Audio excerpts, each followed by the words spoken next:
ಎಲ್ಲರಿಗೂ ನಮಸ್ಕಾರ. ರಹಸ್ಯ ವೇದದ ವಿಶೇಷ ಸಂಚಿಕೆಗೆ ನಿಮಗೆ ಸ್ವಾಗತ. ದೀಪಾವಳಿಯ 2ನೇ ದಿನ ನರಕ ಚತುರ್ದಶಿ. ಇದು ಕೇವಲ ಒಂದು ಹಬ್ಬವಲ್ಲ, ನಮ್ಮೊಳಗಿನ ಮತ್ತು ನಮ್ಮ ಹೊರಗಿನ ಎಲ್ಲ ರೀತಿಯ ನರಕಗಳನ್ನು, ಅಂಧಕಾರವನ್ನು ನಾಶ ಮಾಡುವ ಮಹಾನ್ ದಿನ. ನಿಮ್ಮ ಜೀವನದಲ್ಲಿ ಎಲ್ಲವೂ ಕೆಟ್ಟದ್ದೇ ಆಗುತ್ತಿದೆಯೇ? ಶತ್ರುಗಳು ಹೆಚ್ಚಾಗುತ್ತಿದ್ದಾರೆಯೇ? ದೃಷ್ಟಿದೋಷ, ಮಾಟ ಮಂತ್ರದಂತಹ ಪ್ರಯೋಗಗಳಿಂದ ಮನೆಯಲ್ಲಿ ನೆಮ್ಮದಿ ಹಾಳಾಗಿದೆಯೇ? ಹಾಗಿದ್ದರೆ ಈ ದಿನ ನಿಮಗಾಗಿಯೇ ಇದೆ. ಈ ನರಕ ಚತುರ್ದಶಿಯ ರಾತ್ರಿಯನ್ನು ಕಾಳಿ ಚೌದಸ ಎಂದು ಕರೆಯುತ್ತಾರೆ. ಇದು ಮಹಾಕಾಳಿಯ ಶಕ್ತಿ ಭೂಮಿಗೆ ಬರುವ ಸಮಯ. ಇಂದಿನ ವಿಡಿಯೋದಲ್ಲಿ ಅಭ್ಯಂಜನ ಸ್ನಾನ ಮಾಡುವುದರ ಹಿಂದಿನ ದೈವಿಕ ರಹಸ್ಯವೇನು ಮತ್ತು ಯಾವ ಒಂದು ಅತ್ಯಂತ ಶಕ್ತಿಶಾಲಿಯಾದ ಪರಿಹಾರದಿಂದ ನಿಮ್ಮ ಎಲ್ಲ ಶತ್ರುಬಾಧೆ, ನಕಾರಾತ್ಮಕ ಶಕ್ತಿಗಳನ್ನು ನಾಶ ಮಾಡಿ ನಿಮ್ಮ ಜೀವನದಲ್ಲಿ ಹೊಸ ಬೆಳಕನ್ನು ತರಬಹುದು ಎಂಬುದನ್ನು ಸಂಪೂರ್ಣವಾಗಿ ತಿಳಿಸಲಿದ್ದೇನೆ. ಆದ್ದರಿಂದ ನಿಮ್ಮ ಎಲ್ಲ ಕಷ್ಟಗಳಿಗೆ ಮುಕ್ತಿ ಬೇಕೆಂದರೆ ಈ ವಿಡಿಯೋವನ್ನು ಒಂದು ಕ್ಷಣವೂ ತಪ್ಪಿಸದೆ ಕೊನೆಯವರೆಗೂ ನೋಡಿ. ಮೊದಲಿಗೆ ಇಂದಿನ ದಿನದ ಪಂಚಾಂಗವನ್ನು ನೋಡೋಣ. ಇಂದಿನ ದಿನ ಅಕ್ಟೋಬರ್ 19, 2025 ಭಾನುವಾರ. ಸೂರ್ಯೋದಯ 6:26 ಮುಂಜಾನೆ. ಸೂರ್ಯಾಸ್ತ ಸಂಜೆ 6:08. ಇಂದಿನ ತಿಥಿ ತ್ರಯೋದಶಿ 1:51 ಮಧ್ಯಾಹ್ನದವರೆಗೆ. ನಂತರ ಚತುರ್ದಶಿ ತಿಥಿ ಪ್ರಾರಂಭವಾಗುತ್ತದೆ. ಇಂದಿನ ನಕ್ಷತ್ರ ಉತ್ತರ ಪಾಲ್ಗುಣಿ. ಇಂದಿನ ಯೋಗ ಬ್ರಹ್ಮಯೋಗ 1:48 ನಂತರ ಇಂದ್ರಯೋಗ ಪ್ರಾರಂಭವಾಗುತ್ತದೆ. ಕರಣಗರಜ 1:08 ಮುಂಜಾನೆವರೆಗೆ. ನಂತರ ವಾಣಿಜಕರಣ 1:51 ನಂತರ ಭದ್ರಕರಣ ಪ್ರಾರಂಭವಾಗುತ್ತದೆ. ಚತುರ್ದಶಿ ತಿಥಿ ಆರಂಭವಾಗುವುದು ಅಕ್ಟೋಬರ್ 19 ಮಧ್ಯಾಹ್ನ 1:51. ಮುಕ್ತಾಯವಾಗುವುದು ಅಕ್ಟೋಬರ್ 20 3:04 ಮಧ್ಯಾಹ್ನ. ನರಕ ಚತುರ್ದಶಿಯ ಸಂಪೂರ್ಣ ಕಥೆಯನ್ನು ನೋಡೋಣ. ದ್ವಾಪರ ಯುಗದಲ್ಲಿ ಪ್ರಾಗ್ಯ ಜ್ಯೋತಿಷಪುರದ ರಾಜನಾಗಿದ್ದ ನರಕಾಸುರನೆಂಬ ರಾಕ್ಷಸನಿದ್ದ. ಅವನು ಭೂದೇವಿಯ ಮಗನಾಗಿದ್ದರೂ ಕೆಟ್ಟ ಸಹವಾಸದಿಂದಾಗಿ ಅತ್ಯಂತ ಕ್ರೂರಿಯಾಗಿದ್ದ. ಅವನು ತನ್ನ ತಪಶಕ್ತಿಯಿಂದ ಬ್ರಹ್ಮನಿಂದ ವರ ಪಡೆದು ದೇವತೆಗಳಿಗೂ ಅಜೇಯನಾಗಿದ್ದ. ಇಂದ್ರನ ತಾಯಿ ಅದಿತಿಯ ಕಿವಿಯೋಲೆಗಳನ್ನು ಅಪಹರಿಸಿ 16,100 ರಾಜಕುಮಾರಿಯರನ್ನು ತನ್ನ ಸೆರೆಯಲ್ಲಿಟ್ಟಿದ್ದ. ಅವನ ಕ್ರೌರ್ಯ ಮಿತಿಮೀರಿದಾಗ ದೇವತೆಗಳು ಮತ್ತು ಋಷಿಗಳು ಶ್ರೀಕೃಷ್ಣನ ಮೊರೆ ಹೋದರು. ಶ್ರೀಕೃಷ್ಣನು ತನ್ನ ಪತ್ನಿ ಸತ್ಯಭಾಮೆಯೊಂದಿಗೆ, ಅವಳು ಭೂದೇವಿಯ ಅವತಾರ, ಗರುಡನ ಮೇಲೇರಿ ನರಕಾಸುರನ ರಾಜ್ಯಕ್ಕೆ ದಂಡೆತ್ತಿ ಹೋದಳು. ಘೋರ ಯುದ್ಧ ನಡೆಯಿತು. ನರಕಾಸುರನಿಗೆ ತನ್ನ ತಾಯಿಯಿಂದಲೇ ಸಾವು ಬರಬೇಕೆಂಬ ವರವಿದ್ದ ಕಾರಣ ಯುದ್ಧದಲ್ಲಿ ಶ್ರೀಕೃಷ್ಣನು ಮೂರ್ಛೆ ಹೋದಂತೆ ನಟಿಸಿದಾಗ ಕೋಪಗೊಂಡ ಸತ್ಯಭಾಮೆಯು ಬಿಲ್ಲು ಹಿಡಿದು ನರಕಾಸುರನೊಂದಿಗೆ ಹೋರಾಡಿ ಅವನನ್ನು ಸಂಹರಿಸಿದಳು. ಹೀಗೆ ಕೆಟ್ಟದರ ಸಂಹಾರವಾಗಿ ಜಗತ್ತಿಗೆ ಶಾಂತಿ ಸಿಕ್ಕಿತು. ಸಾಯುವ ಮುನ್ನ ನರಕಾಸುರನು, ನನ್ನ ಸಾವಿನ ದಿನವನ್ನು ಜನರು ಸಂಭ್ರಮದಿಂದ ಆಚರಿಸಬೇಕು, ಅಂದು ಮಂಗಳ ಸ್ನಾನ ಮಾಡುವವರಿಗೆ ನರಕದ ಭಯ ಇರಬಾರದು ಎಂದು ವರ ಕೇಳಿಕೊಂಡನು. ಅದಕ್ಕೆ ಶ್ರೀಕೃಷ್ಣನು ತಥಾಸ್ತು ಎಂದನು.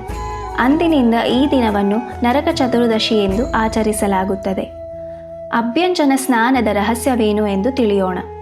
ನಮ್ಮ ಹಿರಿಯರು ನರಕ ಚತುರ್ದಶಿಯಂದು ಬ್ರಾಹ್ಮಿ ಮುಹೂರ್ತದಲ್ಲಿ ಸೂರ್ಯೋದಯಕ್ಕೂ ಮುನ್ನ ಏಳುತ್ತಿದ್ದರು.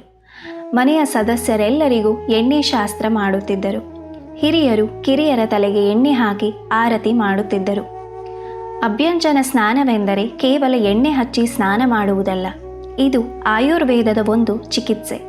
ಎಳ್ಳೆಣ್ಣೆಯನ್ನು ಬಿಸಿ ಮಾಡಿ ಅದಕ್ಕೆ ಕರಿಮೆಣಸು, ಓಂಕಾಳು ಹಾಕಿ ದೇಹಕ್ಕೆ ಹಚ್ಚಿಕೊಳ್ಳುವುದರಿಂದ ಚರ್ಮದ ರಂಧ್ರಗಳು ತೆರೆದುಕೊಂಡು ದೇಹದ ಕಲ್ಮಶಗಳು ಹೊರಹೋಗುತ್ತವೆ. ಚಳಿಗಾಲದ ಆರಂಭದಲ್ಲಿ ಬರುವ ಈ ಹಬ್ಬದ ಸಮಯದಲ್ಲಿ ಹೀಗೆ ಮಾಡುವುದರಿಂದ ದೇಹದಲ್ಲಿ ಉಷ್ಣತೆ ಹೆಚ್ಚಾಗಿ ಚರ್ಮ ಒಡೆಯುವುದು, ಕೀಲು ನೋವಿನಂತಹ ಸಮಸ್ಯೆಗಳು ಬರುವುದಿಲ್ಲ. ಎಣ್ಣೆಯು ನಮ್ಮ ಪಾಪಗಳನ್ನು ಮತ್ತು ನಕಾರಾತ್ಮಕ ಶಕ್ತಿಯನ್ನು ಹೀರಿಕೊಳ್ಳುವ ಗುಣವನ್ನು ಹೊಂದಿದೆ. ಅಭ್ಯಂಜನ ಸ್ನಾನ ಮಾಡುವಾಗ ನಮ್ಮ ಪಾಪಗಳು ಮತ್ತು ಅಲಕ್ಷ್ಮಿಯು ಆ ಎಣ್ಣೆಯ ಮೂಲಕ ದೇಹದಿಂದ ಹೊರಹೋಗುತ್ತದೆ ಎಂಬುದು ನಂಬಿಕೆ. ಅಂದು ಮಾಡುವ ಸ್ನಾನವು ಗಂಗಾ ಸ್ನಾನಕ್ಕೆ ಸಮಾನವಾದ ಪುಣ್ಯವನ್ನು ನೀಡುತ್ತದೆ. ಸ್ನಾನದ ನಂತರ ಹೊಸ ಬಟ್ಟೆ ಧರಿಸುವುದು ಹೊಸ ಜೀವನದ ಆರಂಭದ ಸಂಕೇತ. ಶತ್ರು ಸಂಹಾರದ ಮಹಾರಾತ್ರಿಯ ಬಗ್ಗೆ ತಿಳಿದುಕೊಳ್ಳೋಣ. ನರಕ ಚತುರ್ದಶಿಯ ರಾತ್ರಿಯನ್ನು ಕಾಳಿ ಚೌದಸ ಎಂದು ಕರೆಯಲಾಗುತ್ತದೆ. ಇದು ತಾಂತ್ರಿಕ ಪೂಜೆ, ಶಕ್ತಿಯ ಆರಾಧನೆಗೆ ಅತ್ಯಂತ ಪ್ರಶಸ್ತವಾದ ಸಮಯ. ಮಹಾಕಾಳಿಯು ದುಷ್ಟಶಕ್ತಿಗಳನ್ನು ಸಂಹರಿಸುವ ಮಹಾಶಕ್ತಿ.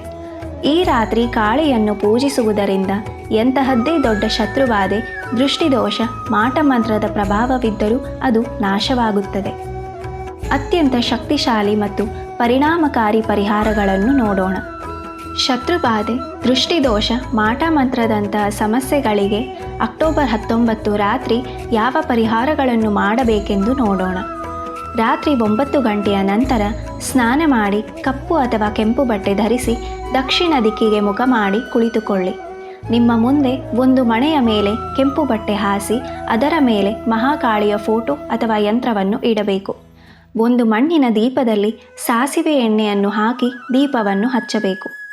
ಒಂದು ನಿಂಬೆಹಣ್ಣನ್ನು ತೆಗೆದುಕೊಂಡು ಅದಕ್ಕೆ 4 ಲವಂಗವನ್ನು ಚುಚ್ಚಿ ಕಾಳಿಯ ಮುಂದೆ ಇಡಬೇಕು. ಓಂ ಕ್ರೀಂ ಕಾಳಿಕಾಯೇ ನಮಃ ಎಂಬ ಶಕ್ತಿಶಾಲಿ ಮಂತ್ರವನ್ನು 108 ಬಾರಿ ಜಪಿಸಬೇಕು. ಈ ಮಂತ್ರದ ಅರ್ಥ ಕಾರುಣ್ಯಮಯಿ ಮತ್ತು ಭಯಾನಕ ರೂಪಿಯಾದ ಕಾಲವನ್ನು ನಿಯಂತ್ರಿಸುವ ಮಹಾಕಾಳಿಗೆ ನನ್ನ ನಮನಗಳು. ಮಂತ್ರ ಜಪದ ನಂತರ ನಿಮ್ಮ ಎಲ್ಲ ಶತ್ರುಗಳು, ದೃಷ್ಟಿದೋಷ ಮತ್ತು ನಕಾರಾತ್ಮಕ ಶಕ್ತಿಗಳು ನಾಶವಾಗಲಿ ಎಂದು ಕಾಳಿಯಲ್ಲಿ ಪ್ರಾರ್ಥನೆ ಮಾಡಿಕೊಳ್ಳಿ. ಮರುದಿನ ಬೆಳಿಗ್ಗೆ ಆ ನಿಂಬೆಹಣ್ಣನ್ನು ತೆಗೆದುಕೊಂಡು ಅದನ್ನು ಮನೆಯಿಂದ ದೂರ ನಿರ್ಜನ ಪ್ರದೇಶದಲ್ಲಿ ಎಸೆದು ಹಿಂತಿರುಗಿ ನೋಡದೆ ಬರಬೇಕು.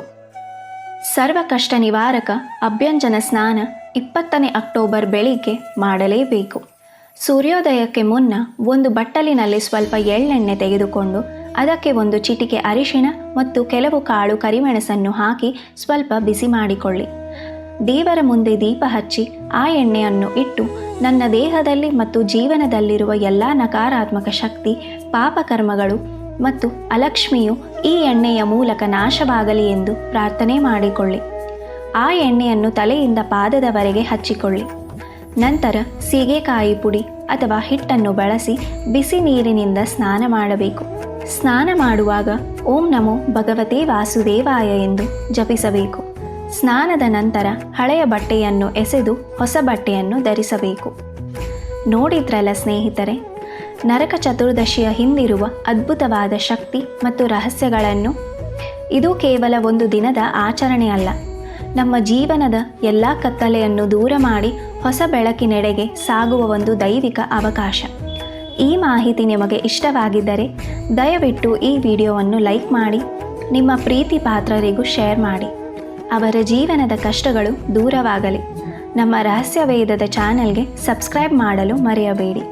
ಸರ್ವರಿಗೂ ದೀಪಾವಳಿ ಹಬ್ಬದ ಹಾರ್ದಿಕ ಶುಭಾಶಯಗಳು. ಮುಂದಿನ ವಿಡಿಯೋದಲ್ಲಿ ಅಮಾವಾಸ್ಯೆ ಲಕ್ಷ್ಮೀ ಪೂಜೆಯ ರಹಸ್ಯಗಳೊಂದಿಗೆ ಮತ್ತೆ ಭೇಟಿಯಾಗೋಣ. ನಮಸ್ಕಾರ.